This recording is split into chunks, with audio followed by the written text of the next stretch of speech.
Good morning, good Sunday morning. I am here, you guys. It is Saturday, Sunday morning, 8:30 in the morning, and I am excited as always.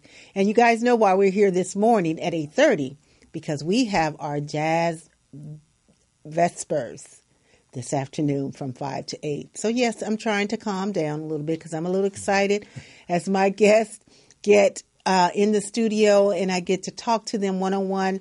It just makes me very, very happy. And that's no difference today. I'm your host, Linda Morgan, and of course you're on Jazzabrations Live, and we're here at the Morris Media Studios. And my engineer for today is none other than Miss Felicia herself. Thank you, Felicia, for rocking the engineering board this morning.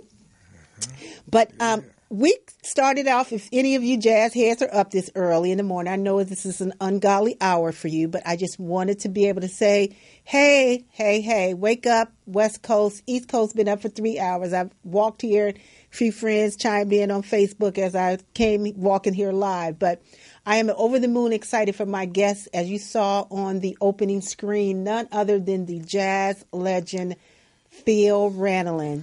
Thank you, sir. Well, thank you for having me, Miss Morgan. Absolutely. I am super excited that you are doing double duty today.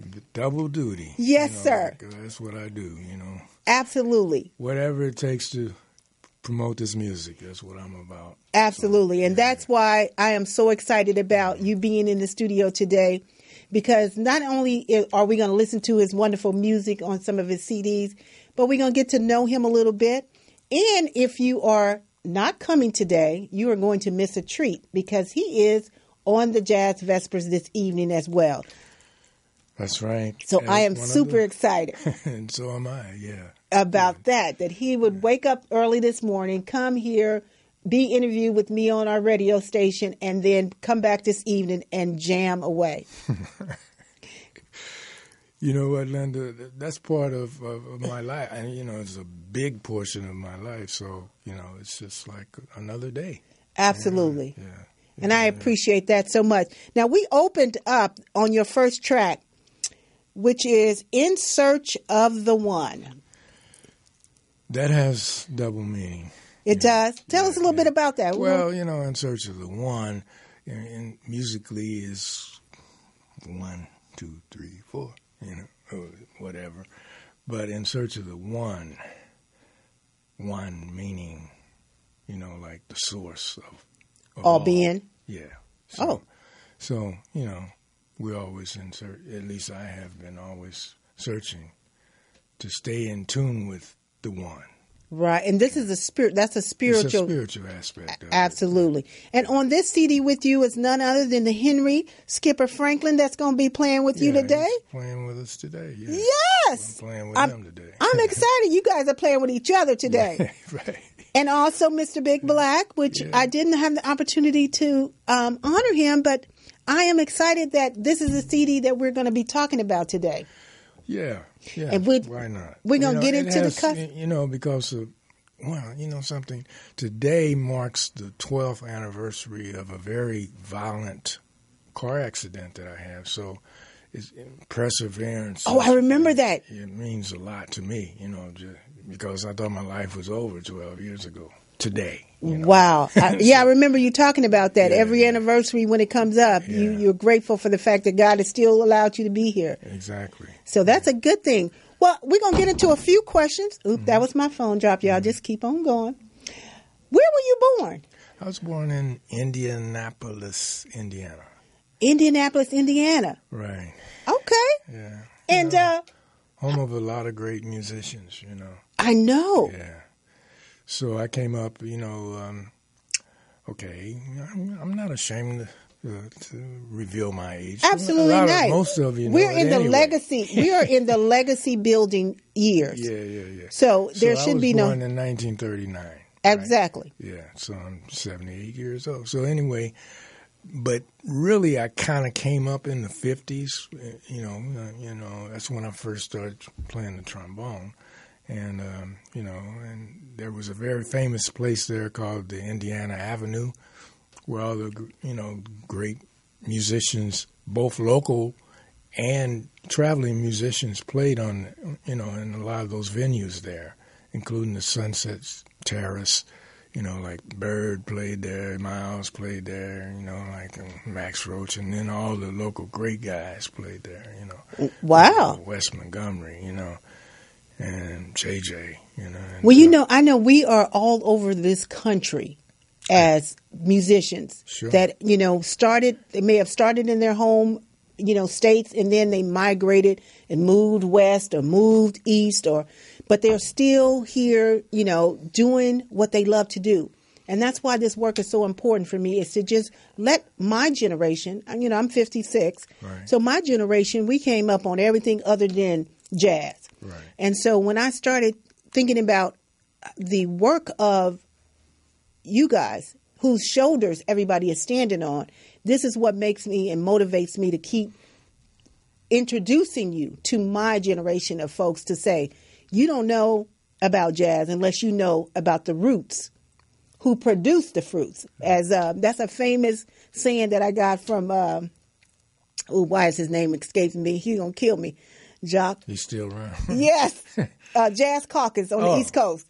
You talking about Jacques LaJoie? Yeah, but he took it over from the brother that, forget it, I'd have made a mistake, y'all.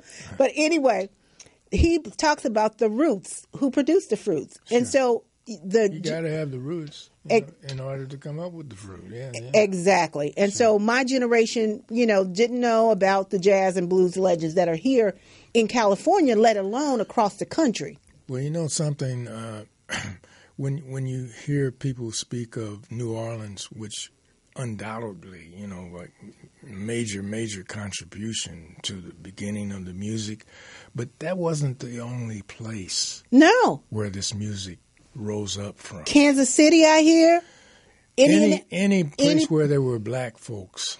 The music was being played. Yeah. And that, and everyone contributed, so, there's New Orleans, but there's also Chicago, there's Indianapolis, there's Kansas City, all over the country. Right. So the music was being developed. All over. Absolutely. Yeah. So do you have children? I do. I have 3 daughters. Are they here in California? No, they're Indianapolis. Oh, they're all back home? Yeah. Oh, okay. Did they get to come out here and visit you quite often? Well, it's been a while, but I go back there. What's their names? I'm going to shout them out. Come visit y'all daddy now. Come on. No, just Trudy, kidding. Tracy, and Terry. All right, Trudy, Tracy, and Terry. Did you tell them you was going to be on the radio today? I'm a bad parent. No, you're not a bad parent. I'm going to reach out to them on Facebook and tell them, call in and say hi to your daddy. He's on the radio today. And that call-in number is 323-293-3375. You're welcome to call in and say hi to Phil this morning. We're going to go right into your second cut on this CD, because I want the people to... Can I have a little input on that? Yes, sir. Maybe once you go into the... Oh, yeah, that's good. I'm sorry for interrupting. That's Jamaican Sunrise, is that it? Yes. Yeah, okay. Good. Okay. Good. You want to be the DJ? We're going to go right into that second cut, Jamaican Sunrise. Okay, yeah.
Took us to Jamaica there. A little Jamaica sunrise. There you go. Wow. That was a tribute to Melba Liston, actually. That's what that is. Wow. She's from Jamaica? No, she's not from Jamaica, but she spent a lot of time there, and had developed a school there and everything. So in 2007, I had a grant from Culture Affairs to, write some music for her. Yeah. Wow, that's a great one. Ended up in, a concert and everything. It was really very, very wonderful experience. Delving off into her personality. I was trying to reach it, Oh, well, you did a great job. That's a great vibe. Felicia was over there rocking. I couldn't even get her attention. She was rocking so hard. I saw her. But that's okay, because that's what this is all about. Giving our listeners a chance to hear the music. We just giving them some samples because they need to go and buy it. You're going to have some of these tonight, right? I will. Okay, we'll be able to have some of these CDs tonight. And he look at his T-shirt, y'all. See, I don't even have T-shirts yet, but he got some nice T-shirts. But he is donning the Jazzabrations Live cap. I did replace his cap with mine, so I do appreciate that, sir. Jazzabrations Live. So let's get back into some questions. When did you arrive into California? I got here in November of '77. Okay, and you came out here to work, or you just... I came out here on faith alone because, I decided, and I said, well, there's no way in the world I'm going to spend another winter in Detroit, because it was just too cold. Too cold, So some way I figured out, well, let's just pack up, load up the van, and move there. I know some people, so, And the rest is history. Yeah, I know some people, so I called them up. No one was expecting me, so yeah. Just showed up. Said, I'm here. I'm here. I'm coming to play my trombone for y'all. Yeah. That's right. So that's how you do it. You just show up in California. So what age did you start playing the trombone? I believe I was 11. Were you in the school band? Yeah, I got my horn through the school system, because my dad wasn't sure if I was serious. And so, I started out on an old beat-up trombone. And after about a year, he said, well, it looks like you're serious. So... wow, that's amazing because, they pretty much wiped out schools providing... Right. I guess even today that doesn't really even exist. Huh? It is very rare. There's a few schools that's doing it, but it's not like it used to be. A band was a major... Yeah, that's shameful that that doesn't exist anymore because...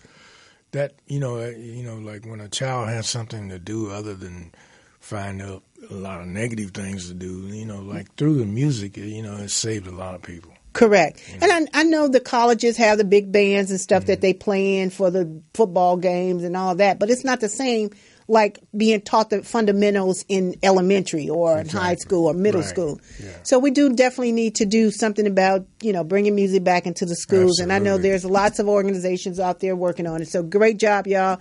Let's get the music back to the kids. Keep it going, yeah. Exactly. So who were some of your music influences as you were coming up?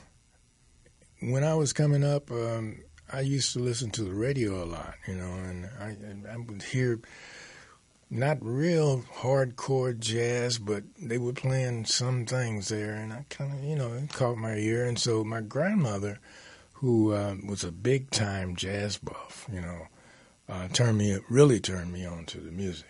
And, like she had a tremendous record collection. And one day she took me aside and said, "Oh, well, like I'm just going to go back in the back and do some cleaning up in here. But anyway, you just play anything you want, find it out, pick out what you want. Make sure you don't scratch the records up, but you can play." So all afternoon I was playing different, 78s, and she had not only jazz, but I mean, from blues, gospel to blues, all of it. All of it. Big Maybell even, James Brown and the Famous Flames, and then there somewhere was a Miles Davis record called Blue Room, and also a Charlie Parker record, so those were your early influences. Yeah, and then later on, JJ, I discovered that he was from my hometown, and so. And matter of fact, was friends with the family, so it was a connection there. So, That's awesome. Yeah. Okay, so I do want to cut into another since you spoke about your grandmother. This next tune is a tribute to my mom. To your mom. Yeah. Let's hear that one, and then we'll come back and talk about that one a little bit. Sounds good.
Wow, that was nice. Thank you. That was a tribute to Valater, your mom. What inspired that? Well, let me recall. My mom passed in 2010. I believe I wrote that after she passed, so it was just tribute to her. Tribute to her. Oh, absolutely. So do you have any relatives in the business? Like brothers, sisters, nieces, nephews? No, I had a distant aunt, that was way back in the day. Was an opera singer who traveled the world, and I can't verify all that, but that's what the family told me, and so other than that, really don't have anyone that was pursued the music as a career. Oh, okay. Yeah. So since receiving your Living Legend Award, which was some years ago, Mm-hmm. has the award impacted your life in any way? Well, I'm sure it has. Like it's like sometimes things aren't apparent, but when it certainly didn't hurt, and I'm honored to have been one of the people that received the award, and it's led to other performances. Sure. Yeah. July 29th, 2010. Okay. 7 years ago. 7 years ago. It's when I honored you that was my birthday weekend. My birthday is July 31st. Okay. So that was quite interesting for me. But I've been doing this now for 7 years, honoring jazz and blues legends. Today will be up to 138 in 7 years. So I'm definitely grateful for the opportunity. Well, we're grateful that you decided to do this. Diane, I am on live, honey. I can't talk to you. So who would you like to play with?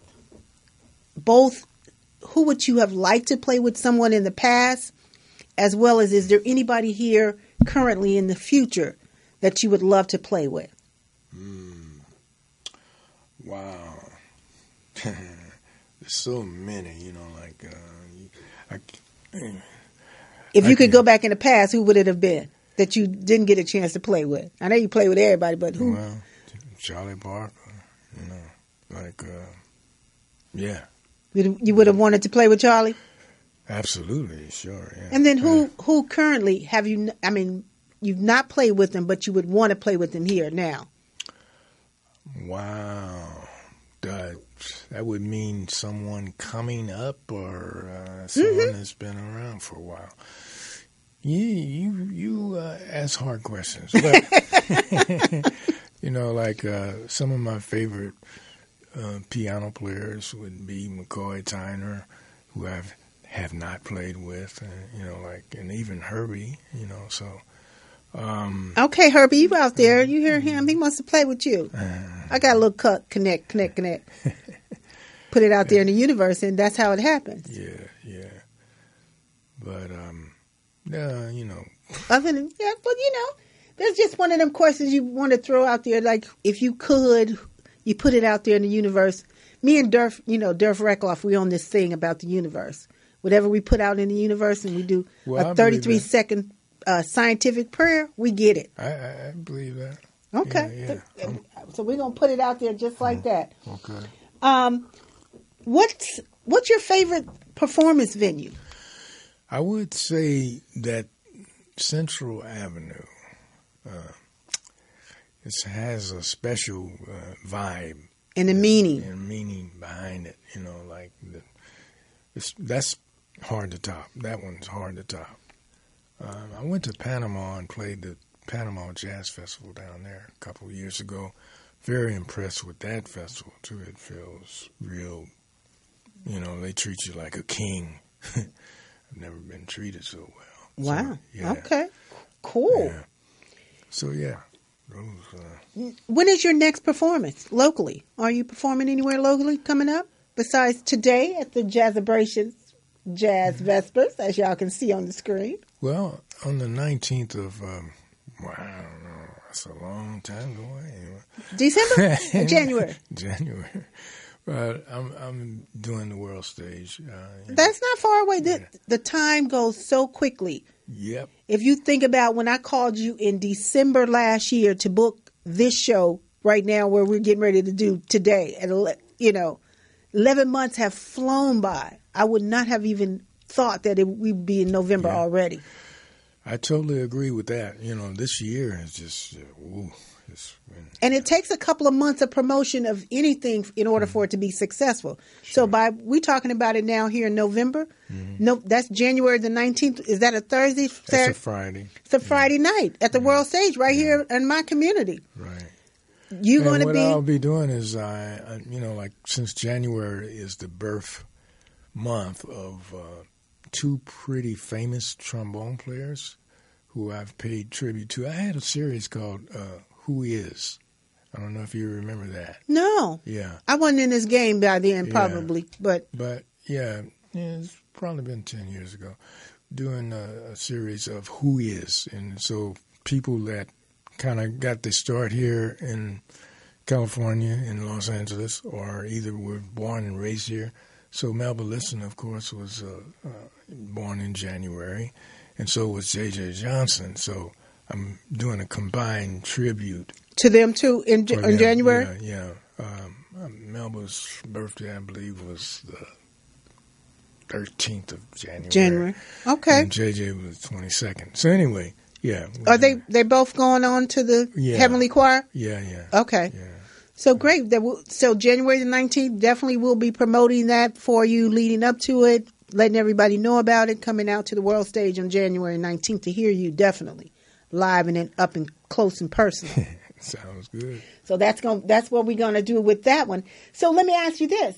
How do people follow you online? I know that, this online internet thing for the generation of, the legends that I'm honoring is a bit tough. And you need to have involvement with somebody helping you to do it online.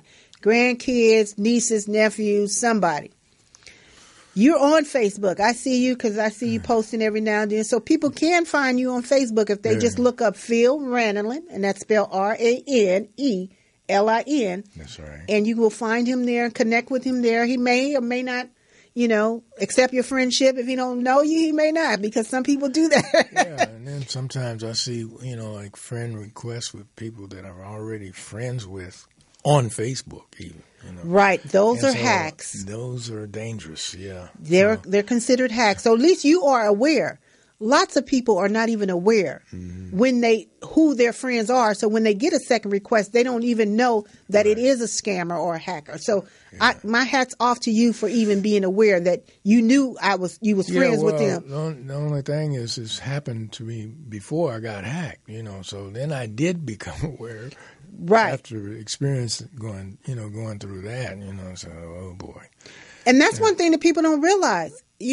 Everything on social media, it comes with a caution. Yeah. You got to know how to use it. You got to know how to play with it. Because otherwise, you end up your bank account wiped out, your telephone bills high as heck because you're on the phone trying to fix something that really wasn't wrong in the first place. That's the biggest scam. Oh, yeah. They hack into your friends and then start telling you about some sob story about you that went out of town. I done got so much stuff, but you have to filter it out. Some of those things, I don't see how people can fall for that, though. Because they can fall for anything when it says, send me some money. Something. That's right. Yeah, right. So let's go into the next track on the CD, Perseverance. I would like to hear about that one when we come back. All Perseverance. Right. Perseverance.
get you going early in the morning with some straight ahead jazz.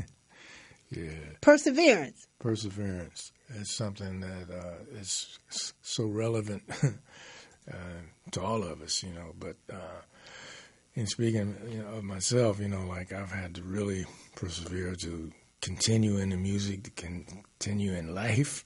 So yeah, it has a lot of meaning, and it opened up with percussion. I didn't realize how long that percussion, a couple of minutes of Big Black and Don Littleton kind of stirring things up to get us ready for everything else. That was a great cut. Perseverance. Yeah. Let me ask you another question. Given the plight of the status of our jazz today, jazz and blues, do you think we're in good hands with the next generation of young players that you've seen about? Incredible young players coming up. I have a couple in my current band that, like have their own identity already, like Curtis Taylor, excellent trumpet player. He's not originally from out here. He's from back east, the Midwest, I believe Ohio. But incredible talent and beautiful spirit. That's a good thing about these young people too. They're so enthusiastic about the music. And then the tenor saxophone player Aaron Shaw, incredible young man. He's that's one of our Dola Coker babies. Yeah. What is he, 21, 22, somewhere in there, early 20s. Mm-hmm. And just he sounds like he's been around 30 or 40 years. Yeah, when it's in them. In the sense of maturity. Right, that old soul that they have. Him and Jamil Dean. Jamil's another one on piano. Oh, yeah. Old Dean. Soul. Yeah. They've been here before. I just hooked up Jamil with Randy Weston. He's... Jamil's back there now in New York, yeah. Wow. Yeah, so. Yeah, because he's going to school out there. Yeah, right. Hey, Jamil, we talking about you. Shout out New York being turned on to Mr. Randy Weston there. Good job, dude. Yeah. Well, he's been blessed all of his whole life. Like Donald Dean, his grandson. Donald was raving about him when he was 9 or 10 years old. Wow. And it was merited. So yeah. That is awesome. And that's what we have to do as family members in the business, bringing along that next generation. They can come kicking and screaming, but bring them along anyway. I say to all of the jazz concerts that are going on, I know it's very difficult. People don't want to bring kids, but you have to bring them to expose them to the music. Sure. If they're not in the presence of it, then they won't know about it. Exactly. They're not going to go to because they're not. Excuse me for interrupting, but like they rarely will hear it on the radio. I mean, correct. The real deal. So whenever there's opportunity to hear it live, please. And I say bring them. They are welcome at the Jazzabrations Jazz Vespers. You don't have to pay for them to come in and sit down and hear the music. If they get a little restless, we can send them upstairs to the engineer's booth and let them play up there on the computer.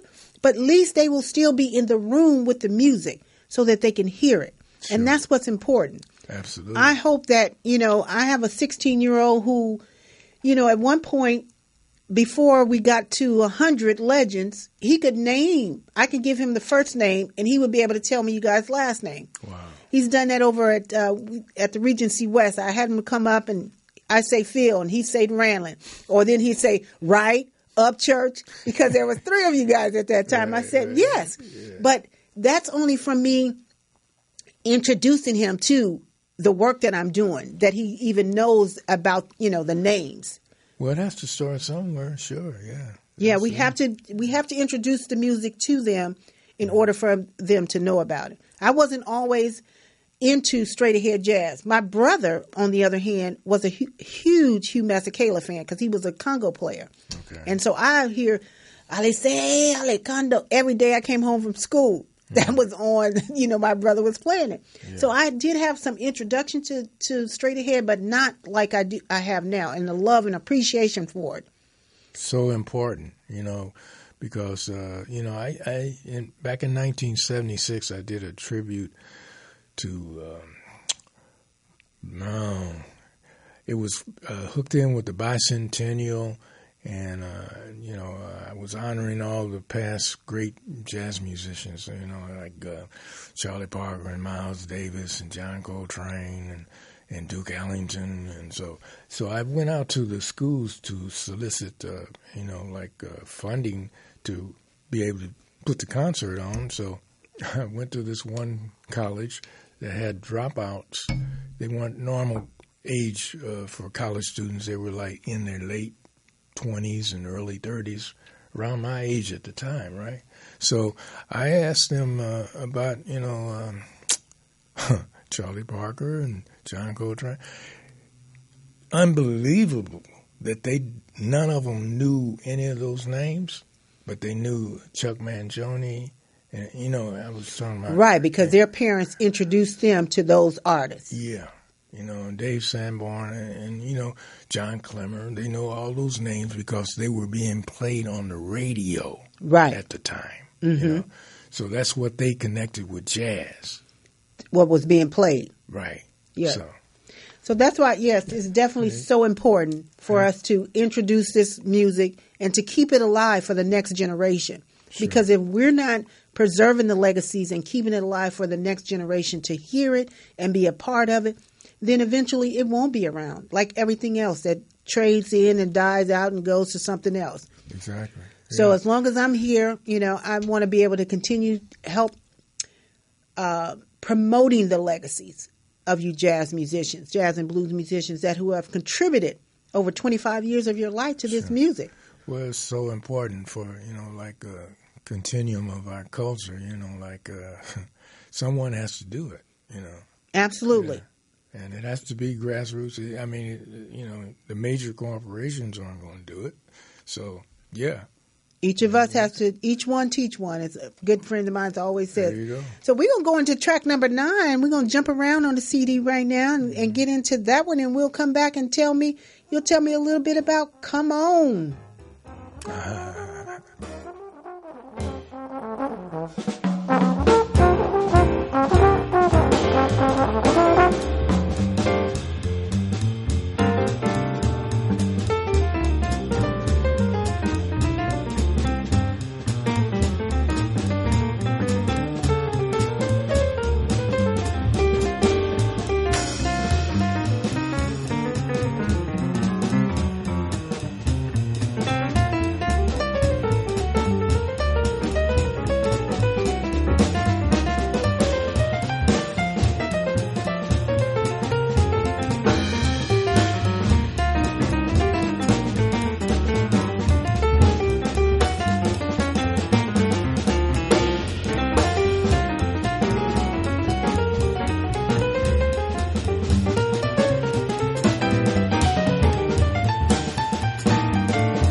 Come on home.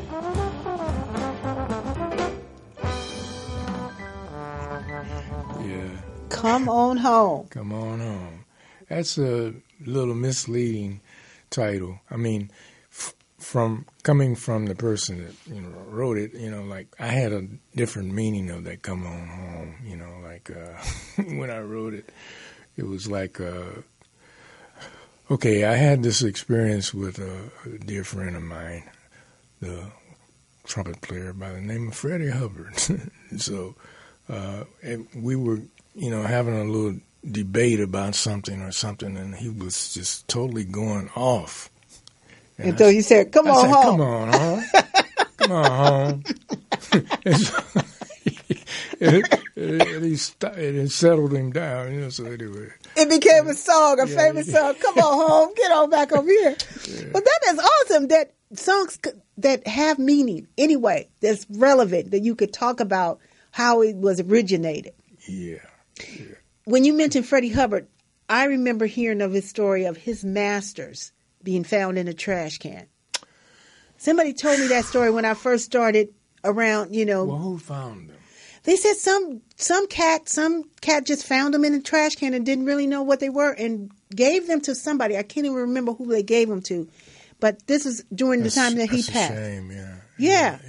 Like I've heard stories of some of his record collection ending up in some Hollywood, record shop where someone took them up there and sold them, I guess, or whatever.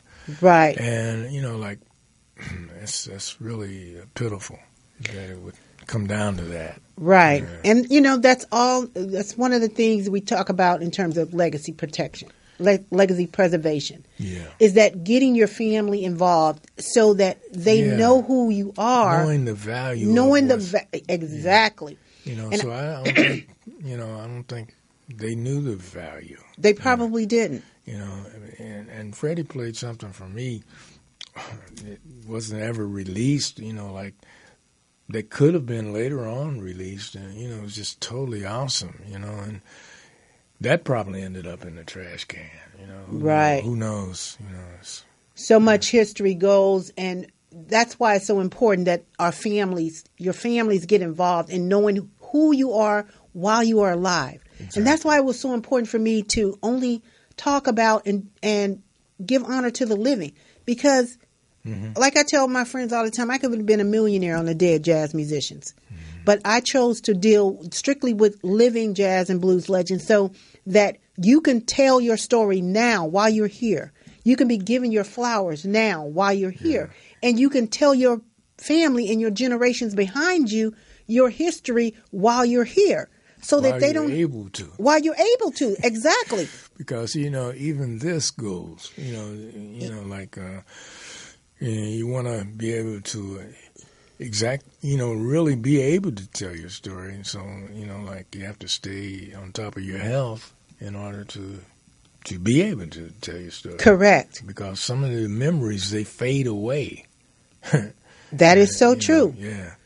So, and that's why it's so important, I think, for us to be able to just tell our stories while we're alive to pass it on to the next generations. Right. When I decided to do this radio show in August, little did I know it would become a platform for us to be able to get our word out, be able to get our stories out. But not only that, but to launch projects. Mm-hmm.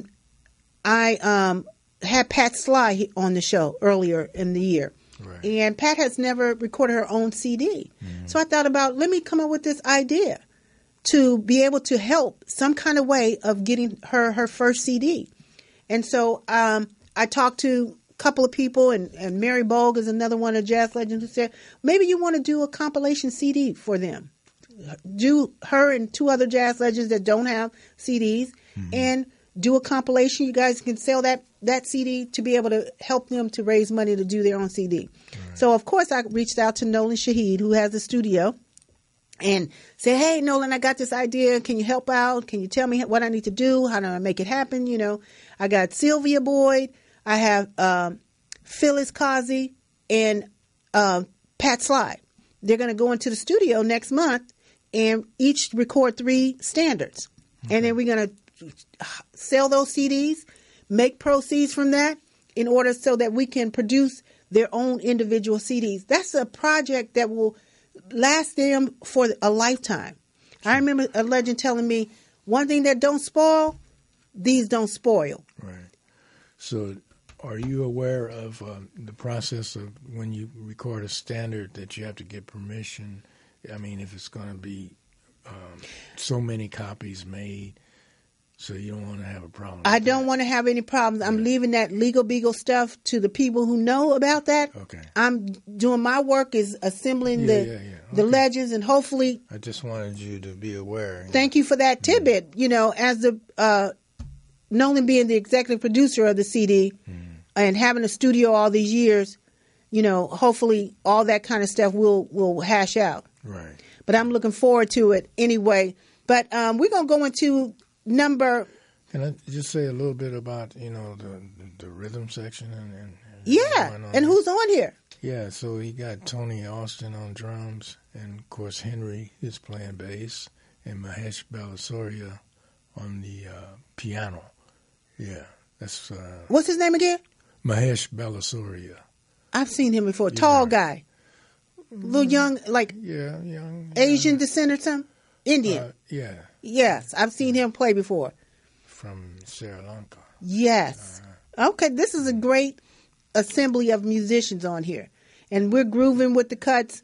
And so we're going to go right into... what about the one for Johnson? No, I don't want to play that. Okay, we're not going to do that one. We're going to go on to, how about Mystic... No, A Tear in Elmina. Sure. A Tear in Elmina, and we'll come back and you can tell us a little bit about that one.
was A Tear in Elmina. Elmina. Tell me about that. You was telling me. Elmina was a slave camp, or is a slave camp. I guess was a slave camp, a slave castle in Ghana that existed and housed the slaves there. And I visited there, and it was brutal what took place there, and everyone that went through there left there in tears. Wow. Yeah, because of all the brutality. And so you came back and you woodshedded and came up with this tune? No, I didn't woodshed. It just came in my head, just this haunting melody. From that experience of being there? Right. Wow. And I felt like the slaves were talking to me, so, yeah. And that featured along, like Kamasi Washington and myself were, on the front line with that same rhythm section. Of Don Littleton and Big... Well, no, actually, on that one, it was just Big Black. Big Black and Henry. And Tony Austin. Okay. So like I was telling you earlier in the break, this could not have even been planned that we would be featuring your Perseverance CD with Henry Franklin and the fact that he's playing with you today at the Vespers. Yeah, well, some things that aren't planned turn out. Exactly. Absolutely. Yeah. Absolutely. It has been a pleasure having you here in the studio. Well, it's been my pleasure. An hour goes so fast. You got that right. You just get into the music and then next thing you know, you look up and the time is gone. That's right. What about the song Her Smile? Within Her Smile? Within Her Smile. Oh, that's dedicated to Melba also. Is it an upbeat kind of cut that we can go out on, or what about the Mystic? Well, Within Her Smile, it's you won't be disappointed, I don't think. Why don't we go out on that? Okay. Well, it's been a pleasure always having you here at Jazzabrations Live, my radio station here on Sunday mornings, because we are going to be getting ready for our Jazzabrations show this evening. Tune in, 8722 Crenshaw Boulevard. If you haven't gotten your tickets, you can call me, and I will still take your ticket orders up until a certain time. Now, don't try to kill me, but I'll be able to still take a few orders. We're looking to have a great time this evening. Looking forward. Thank you for joining us here on Jazzabrations Live in the Morris Media Studios. Yeah. Felicia, take us out. Thank you so much for being here, our studio engineer.